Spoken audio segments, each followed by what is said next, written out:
Selamat pagi, saya membawakan berita dari kasus pungli. Kasus pungli di Lapas Cibunga selama 1 orang pejabat jadi tersangka.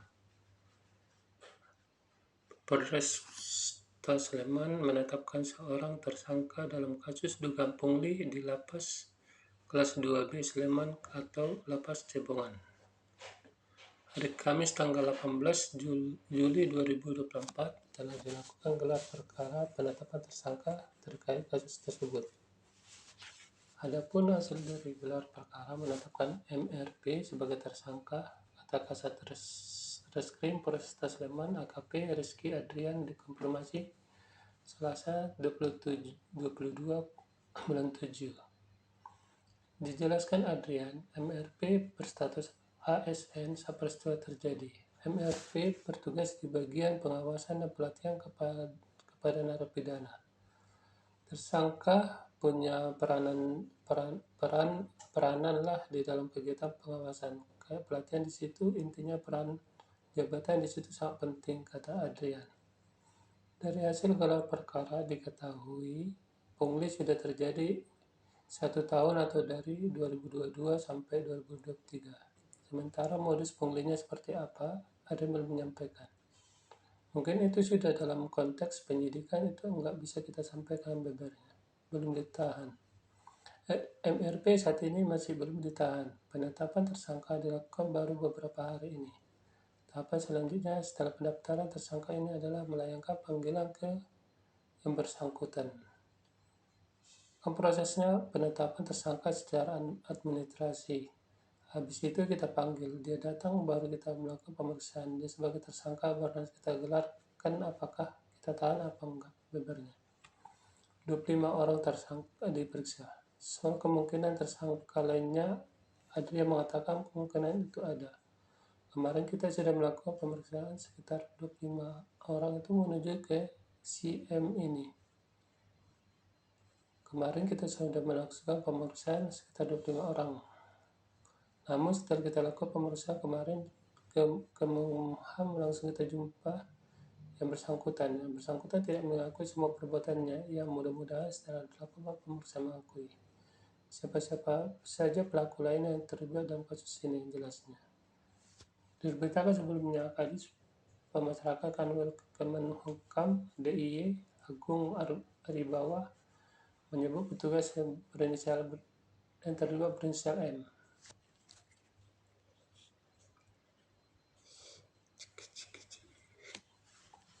Di tahun 2023 kemarin, bulan November lalu, memang betul ada oknum dari salah satu pegawai kita melakukan pelanggaran kedisiplinan kaitannya pelanggaran terhadap pelayanan kepada warga binaan pemasyarakatan kita, kata Agung kepada awak media beberapa waktu lalu.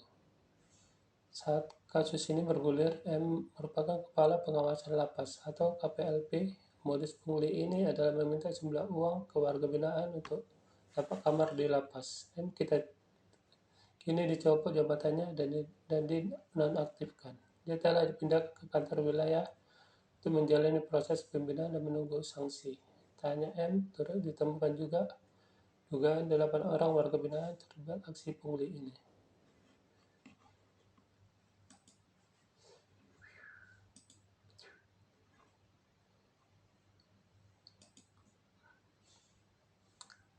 Berita selanjutnya, Kompolnas diminta turun tangan awasi kasus pungli Lapas Cibungan.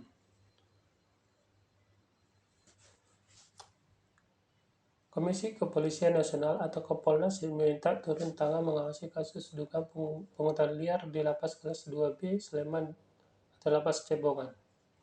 Menurut Kepala Divisi Pengaduan Masyarakat dan Monitoring Peradilan Jogja Corruption Watch, ICW Baharudin Kamba, hal itu perlu dilakukan karena penyidik belum menahan MRP yang pada 18 Juli 2024 ditetapkan sebagai tersangka. Kamba menilai tersangka ini memiliki jabatan yang strategis dan berpengaruh di lembaganya. Urgensi Kompolnas melakukan pengawasan terhadap dugaan pungli di Lapas Cibungan ini betul penting agar perkara dapat segera dituntaskan, kata Kamba, Senin 27 Juli.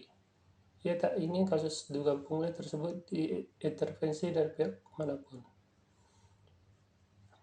Kemudian yang menganggap 8 bulan waktu yang dibutuhkan untuk menetapkan tersangka sudah cukup menahan MRP dalam kasus ini. Kasus dugaan pungli ini diketahui pada November 2023 lalu dengan modus jual beli kamar tahanan katanya, yang berharap pihak penyidik kepolisian dapat segera menahan MRP.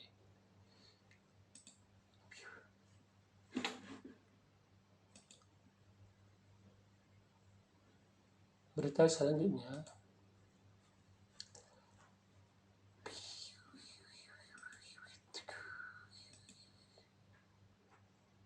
tentang politik Amerika Serikat.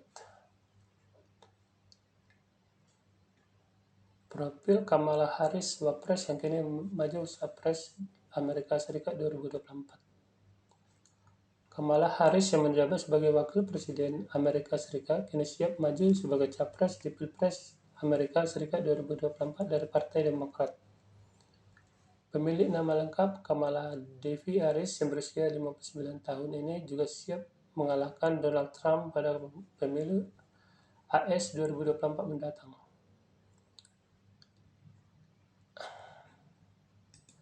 Ia adalah Wakil Presiden Amerika Serikat ke-49 mulai tahun 2021 sampai 2025 dalam pemerintahan Demokrat di bawah Presiden Joe Biden.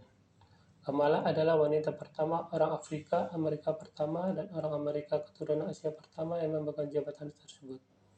Sebelumnya dia bertugas di Senat AS mulai tahun 2017 sampai 2021 dan sebagai Jaksa Agung California mulai 2011 sampai 2017. Pada Juli 2024, menyusul kinerja buruknya debat yang disiarkan secara nasional bersama kandidat Partai Republik atau mantan Presiden Donald Trump. Biden membatalkan pencalonannya untuk dipilih kembali dan mendukung Harris sebagai calon presiden dari Partai Demokrat dalam pemilihan presiden AS 2024. Masa muda Kamala Harris. Ayah dari Kamala Harris ialah orang Jamaika yang mengajar di Universitas Stanford. Ibunya yang putri seorang diplomat India adalah seorang peneliti kanker.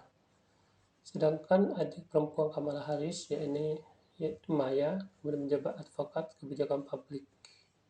Setelah mempelajari ilmu politik dan ekonomi BA 1986 di Howard University, Kamala memperoleh gelar sarjana hukum tahun 1989 dari Hastings College. Sedang naik daun di Konvensi Nasional Partai Demokrat 2012, Kamala Harris menyampaikan pidato yang mengesankan hingga meningkatkan profil nasionalnya. 2 tahun kemudian dia menikah dengan pengacara Douglas Emhoff. Secara luas dianggap sebagai bintang baru dalam partai tersebut. Dia direkrut untuk mencalonkan diri di kursi Senat AS yang dipegang oleh Barbara Boxer yang akan pensiun. Pada awal 2015, Kamala mendeklarasikan pencalonannya dan dalam kampanyenya ia menyerukan reformasi imigrasi dan peradilan pidana, kenaikan upah minimum, dan perlindungan hak-hak reproduksi perempuan. Dia tengah mudah memenangkan pemilu 2016. Saat ia menjabat pada Januari 2017, Kamala menjadi orang Amerika keturunan India pertama di Senat dan wanita kulit hitam kedua. Dia mulai bertugas di Komite Intelijen dan Komite Kehakiman, di antara tugas-tugas lainnya. Dia menjadi terkenal karena gaya penuntutannya dalam menanyai para saksi selama persidangan yang menuai kritik dan sesekali interupsi dari para senator Partai Republik. Tak lama kemudian, Kamala Harris mengumumkan bahwa ia sedang mencalonkan diri sebagai calon presiden dari Partai Demokrat pada 2020. Sejak awal ia dipandang sebagai salah satu kandidat utama dan ia menarik perhatian khusus ketika dalam debat pendahuluan. Ia terlibat perselisihan dengan sesama kandidat Joe Biden. Meskipun dukungan Harris pada awalnya meningkat, pada September 2019 kampanyenya mengalami masalah serius. Pada Desember, ia keluar dari pencalonan.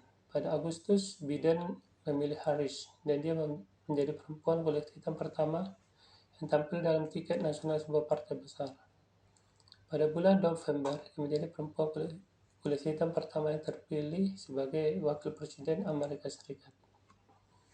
Peran sebagai Wapres AS. Sebagai Wapres AS, Harris ditugaskan menangani berbagai masalah termasuk migrasi di perbatasan selatan, hak memilih, dan aborsi. Setelah keputusan Mahkamah Agung 2022 dalam Dobbs v. Jackson Women's Health Organization yang menjadi pembela yang vokal dan efektif untuk hak perempuan atas layanan kesehatan termasuk aborsi. Hal ini berlanjut hingga kampanye 2024, di mana ia secara rutin hadir dalam kampanye memperingatkan bahwa terpilihnya kembali Donald Trump akan semakin membatasi akses perempuan terhadap layanan aborsi. Sebagai Presiden Senat, Harris mencatatkan rekor jumlah suara terbanyak, memecahkan rekor yang telah bertahan sampai 200 tahun. Ketika Biden keluar dari pemilu 2024 dan mengumumkan dukungannya untuk Harris, Kamala Harris tidak belum mengatakan, "Atas nama rakyat Amerika, saya berterima kasih kepada Joe Biden atas kepemimpinannya yang luar biasa sebagai Presiden Amerika Serikat dan atas pengabdiannya selama puluhan tahun kepada negara kita." Sekian, terima kasih.